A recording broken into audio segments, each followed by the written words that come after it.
ବିଲହାଟ ଆସି ଯାଇଥିଲୁ ଆଜି ସକାଳୁ ସକାଳୁ ଟିକେ କାମରେ। କଅଁଳିଆ ଖରା ଖାଇ ଖାଇ ଘରକୁ ଫେରୁଥିଲୁ ଯେ ହେଲେ କାମରେ ଅସଫଳ ହେବାରୁ ମନ ଟିକେ ଦୁଃଖ ହୋଇଗଲା। ଆଉ କଣ କରିବା, ଆଉ ଯାହା ହେଲା ହେଲା, ଯିବା ଟିକେ ଜଳଖିଆ ଖାଇଦେଇ ଆସିବା। ଆଉ ଗୋଟେ ଦିନ କାମ ବନ୍ଦ ହୋଇଗଲା ବେଳକୁ ଯେମିତି ପୁରା ବୋରିଂ ବୋରିଂ ଲାଗୁଛି। ଦୋକାନରେ ଆସି ପହଞ୍ଚି ବରା ଇଟିଲି ତରକାରୀ ଟିକେ ଖାଇଦେଇ ପୁଣି ଘରକୁ ଫେରିଲୁ। ଘରକୁ ଫେରି ଦେଖୁଛୁ ଆଜି ବହୁତ ଦିନ ପରେ ଟିକେ ସୋୟାବିନ ବଢି କଷା ହେବା ପାଇଁ ଯାଉଛି। ମସଲା ମସଲି ପୁରା ରେଡି ହୋଇ କିଛି ସମୟ ପରେ ପ୍ରସ୍ତୁତ ହୋଇଗଲା ଆମର ସୋୟାବିନ ବଢି କଷା। ଦିନ ଆସି 1:30ଟା ବାଜିଲାଣି, ହେଲେ ଶୀତ କମିବାର ନା ହିଁ ଧରୁନି। ପଟାପଟ ଗାଧୁଆ ପାଧୁଆ ସାରି ଆସିଗଲୁ ବର୍ତ୍ତମାନ ଏବେ ଖାଇବା ପାଇଁ। ଖିଆଖି ସାରିକି ଆସି ଏଇ ଖରାରେ ଟିକେ ବସିଛୁ। ଆଉ ସନ୍ଧ୍ୟା ବେଳେ କାମଧନ୍ଦା ସାରି ଘରକୁ ଫେରିଲା ବେଳକୁ ତିଆରି ଚାଲିଥାଏ ଗୁପଚୁପ। ମଟର ଆଳୁ ବାଦାମ ମସଲାଟା ବି ଏବେ ପୁରା ରେଡି। ଗୁପଚୁପର କାମଟା ତ ସରିଲା,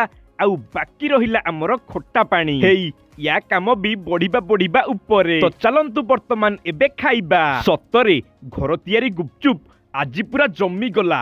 ଓହୋ କି ସୁଆଦ।